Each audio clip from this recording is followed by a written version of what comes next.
Hi guys! Good morning po! Ayan, so ito naman si Kindness guys. So dito po sa bahay ngayon, magluluto po ako ng almusal. Ayan. So gusto ko lang po ibahagi sa inyong lahat guys. So dito kasi sa Japan, sa mga nakapagsubaybay po sa aking vlog, madalas talaga nagtutulungan kami mag-asawa sa pagluluto dito. Dahil nga po pareho kami may mga work. And then, this time naman, gusto ko rin po kasi yung husband ko po is 1 week siya na day shift and then 1 week din po siya na panggabi. So ngayon kasi panggabi po siya, nakauwi po siya kapag may overtime, nakakauwi na po siya ng bahay ng mga 5 a.m. or 5:30 a.m. po. Ayan. So pag may overtime siya ng 1 hour or 2 hours. And then ayun po, nasa itaas ngayon, natutulog pa siya. And then, so yun po yung isa sa naisip ko, magluluto po ako ng almusal at higit sa lahat kasi may work po yung anak ko po ngayon. Yan. So, bali Saturday and Sunday may pasok po siya. So, depende kasi sa gusto niya na papasok siya sa ganyang araw. So, yun po ang sa work niya. Hinayaan ko lang po siya guys. And then, gusto ko sa mag-ama ko, mga favorite nila ang lulutuin po natin. Okay?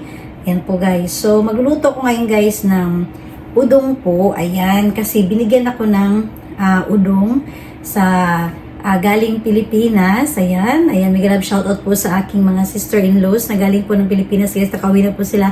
Ang dami po masalubong binigay sa akin. At tuwang-tuwa si Kindness. Actually is nagkape na po ako agad kasi nga kumain po ako ng bingka. Ayan. So, excited po si Kindness. Ayan po, nakarating po sa Japan ang bingka, kaya nagkape muna ako bago ako dito sa kusina, alright?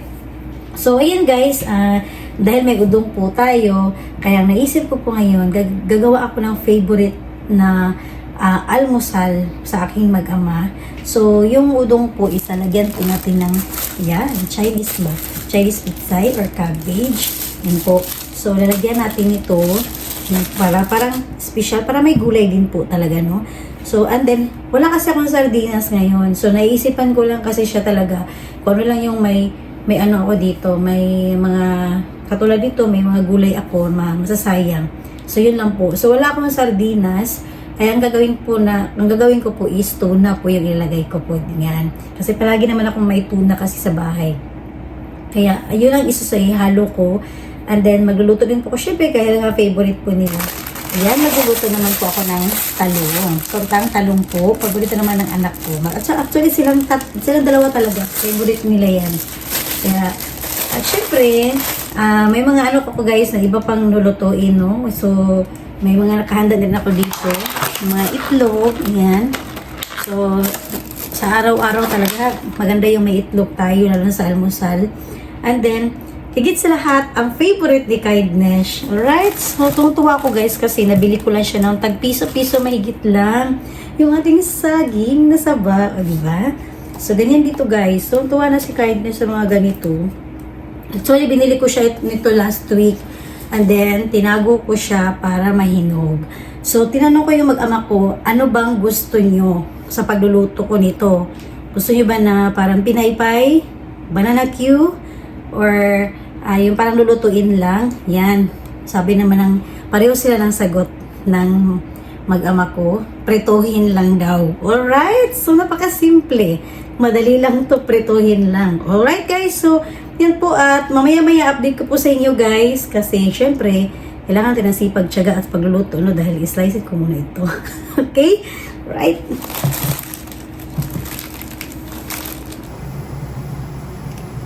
Alright guys, at syempre po unahin ko pagluluto ngayon ng ating special na udong ni Kindness with tuna po.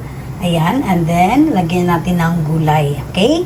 So, ito yung guys. So, actually first time ko rin po talaga siyang matry na nilagyan ko po siya ng Chinese pichay or yung Chinese cabbage po. Alright? So, ayan po. So, yung ating udong, hindi ko po inubos lahat.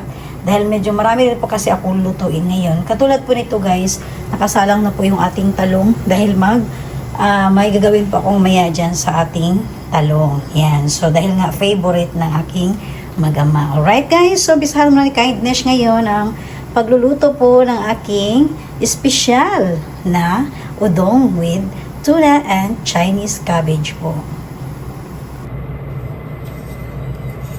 Alright guys, at syempre, unahin ko po guys, gisahin muna natin yung ating mga onion at garlic po. Alright. So, mainit pa po yung ating mantika. Parang igigisa ko lang po yung ating udong po. Ayan. So, again, hindi naman po magaling sa kusina si Kindness. Mahilig lang po talagang kumain guys. Ayan. So, ito ay binahagi ko lang po sa inyo kung ano po ba yung mga almusal namin dito sa Japan. So, lutong Pinoy pa rin po. Walang pagbabago po yan. Kahit saan mang sulok ng mundo, ito pa rin ang pinaka-ano ng mga Pinoy. Right? Ang bango. Abundant kayo din siya guys. O, onion. Kasi favorite ng mag-ama ko, kahit po si Kindness guys, maganda po yung onion po talaga sa katawan. Yan. Kaya gusto ko yun po ang onion.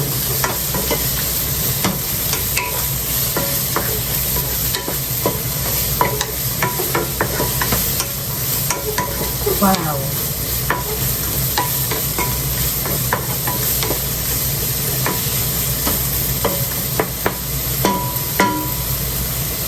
So, this time naman guys, isunod agad natin. So, gusto ko kasi unahin ito. Gisahin ko siya guys.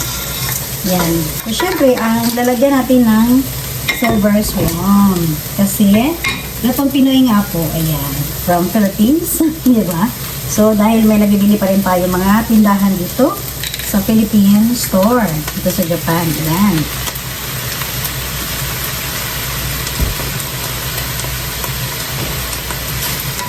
Right? So, gisahin ko lang ito guys ng parang mag-absorb yung mga onion at garlic po sa ating udon. And then maya-maya, lagyan natin to ng sabaw. O diba? Para mula sa lasa siya gamay. So, yung ating tuna, ihuli na po natin ito. Ayan guys. So, ganyan lang po ang style ni Kindness sa pagluluto ko po ng ating udon. Para parang nag-absorb yung onion at garlic, parang igisa ko muna siya. Maya-maya is, lagyan ko na siya ng water po. Okay? So, diba? Napakadali lang. Ayan. So, yung tuna guys, palaging nasa huli talaga nilalagay ni Kindness. Kasi nga, luto na po kasi yan. Nakakain na po agad talaga yan. Ayan. Okay? Alright guys, so this time naman po isalagyan ko po siya ng tubig. So, depende na po kay Kindness guys. Ayan, ayun nga. Itong nasa bahay guys, kasi nga may lang mga bulanon kami ba. Gusto yan ng maraming sabaw. Yan, yung mag-ama ko talaga gusto yan ng maraming sabaw. Yan, so, ito ngayon, kung ano lang yung, kasi nga hindi ko po inubos yung ating udong. Yan, dahil mamayang gabi naman po is iba na naman ang lulutuin ni Kindness. Kaya sayang naman kung lahat magsabay-sabay. Baka matapon lang pag sobra-sobra din po. Okay? Alright guys, at luto na po yung ating udong. So ngayon po is ilagay ko na po yung ating tuna guys para mag-absorb po siya sa kabuuan po. So yung ating tuna, dalawang maliliit na lata lang po yung ginamit ko nito. Ayan. Right? Diba? So, oily kayo siya, guys. Kaya wala tayong tinapano, wala tayong sardinas. Kaya ito yung gamit natin, ang tuna. Wow! Makipansin nyo, guys, parang natural agad yung oil. Diba? At least, hindi siya karni. And then, syempre, guys, para maiba naman, o diba? Lagyan natin ng gulay.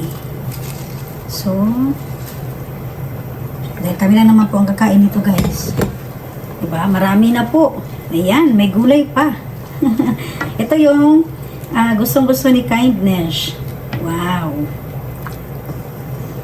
Uy, kalamian ni guys. Diba? So, masarap talaga guys. Kahit anong gawin natin sa basta may halong gulay. Okay na po. Yan. So, takpan natin.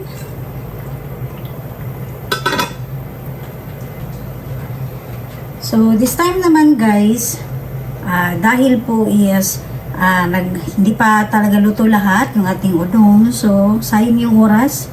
Nag-slice na rin po guys ako ng saging. Ito yung mga ano ko. Diba? Craving talaga si Kindness. So, lulutuin ko na po ito ngayon guys. So, diba? Dahil mainit na po yung ating mantika. Wow! Ito yung favorite ni Kindness, mga ka-kind.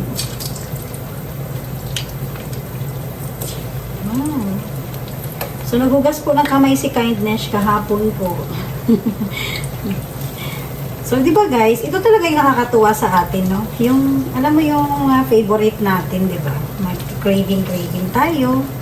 Ayan. Tapos, itong saging, nabili ko lang po sa 5 piling, nabili ko lang, tag-piso lang po siya dito sa Japan. Ayan. Siguro naman, nasa mga 40 pesos po, 5 piling. Mahal pa rin, no, di ba? Pero sa amin, mura na po iyon dito. Alright guys, kita niyo po, nagbukal-bukal na siya, no? Ang ating udong, dobit, atong tinawon. Wow, kalumi! Oh, grabe. Oh, wow. Sarap.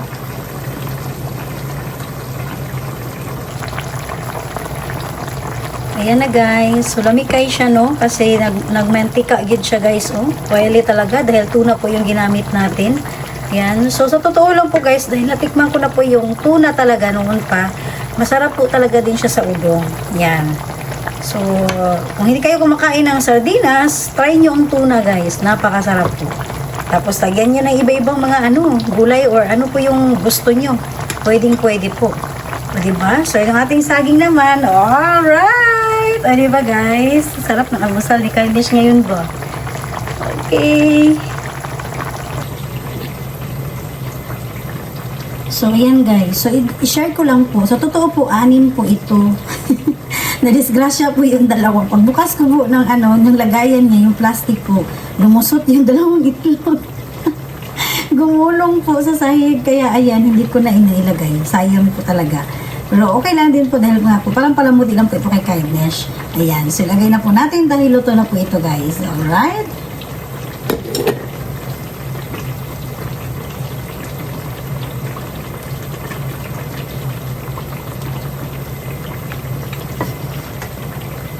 Wow!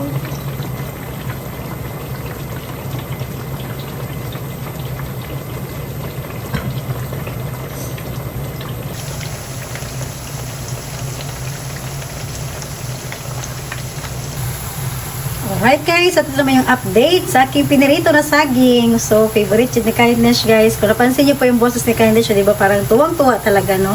So, ito guys, tuwang-tuwa talaga ako nung nakita ko na nahinog na yung aking binili na saging last week. Okay, and then syempre, yung ating udong, ayan po, ready to eat na po ito guys, ang ating udong na niluto po ngayon. Ayan, special na almusal ni Kindness po. Okay? Alright guys, at habang hinihintay ko po maluto po yung ating second batch po ng ating banana Q. Ayan, pero wala pong sugar yun. Yan po, so ito na po yung guys, ang ating isusunod, ang ating tortang talong. Ayan, so madali lang pong lutuin to guys dahil nga po pinakuluan na po natin yung talong. Alright guys, at isa lang na po ni Kindness ang ating tortang talong. Ayan, so kunti na lang po guys at kakain na po kami para sa almusal po. Alright guys, at ito na po, luto na po yung ating tortang talong, ang ating pinirito po na saging at syempre yung ating espesyal na udong po sa almusal ni Kindness. Alright! Alright guys, at dahil tapos na po ako magluto sa kusina, so panahon naman po para magkapi-kapi na naman si Kindness, di ba? Ayan, so maliit lang kasi yung mga tasa na kinakapi ko po guys, ayan. And then ito na po guys, ang mucho kayo, no? Ito yung gusto-gusto talaga ni Kindness guys, yung mga saging yun, no? Di ba? So, maraming salamat po sa iyong panonood at hanggang dito lang muna guys ang aking pagluluto po ngayon. So, actually guys, may gusto pa po akong lutuin, pero hindi talaga kaya ng oras kasi nga, yung trabaho ng pasok po ng oras ng anak ko, hindi na po niya maabutan yung lutuin ko. Kaya pwede naman bukas na lang din po. Alright? At please po, abangan nyo rin po ang aking mga susunod po na ma-upload na videos. Bye guys! At maraming salamat po ulit sa iyong panonood.